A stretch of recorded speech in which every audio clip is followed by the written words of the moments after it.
10 سال کی خلافت کے بعد حضرت عمر دنیا سے چلے گئے،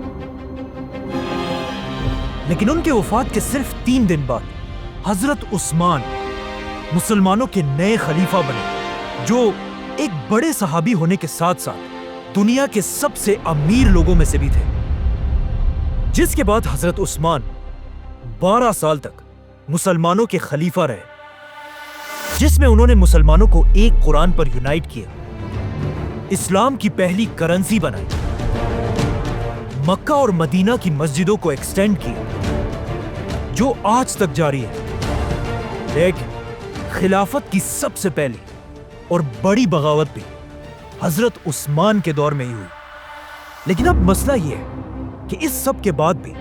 لوگ باقی 2 خلیفاؤں کے بارے میں تو بہت جانتے ہیں، لیکن حضرت عثمان کے بارے میں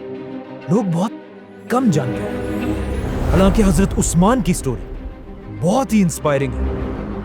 کیونکہ حضرت عثمان خلیفہ بننے سے بہت سال پہلے مکہ کے کسی عام گھر میں نہیں،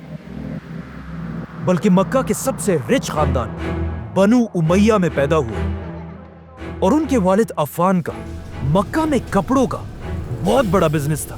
جو مکہ سے باہر روم اور یمن تک پھیلا ہوا تھا۔ لیکن اچانک ایک دن جب حضرت عثمان کی ایج بہت ہی کم تھی، ان کے والد عفان کسی سفر سے واپس آتے ہوئے فوت ہو گئے۔ فوت ہونے سے پہلے عفان کے 2 ہی بچے تھے، بیٹا عثمان اور بیٹی آمنہ۔ اسلام سے پہلے عرب کا سسٹم یہ تھا کہ باپ کے مرتے ہی سارا کا سارا مال اس کے بیٹے کی طرف جاتا تھا اور بیٹیوں کو کچھ نہیں ملتا تھا۔ اسی لیے آف کورس عفان کا پورا بزنس اور سارا مال بہت ہی کم ایج میں حضرت عثمان کو ملا۔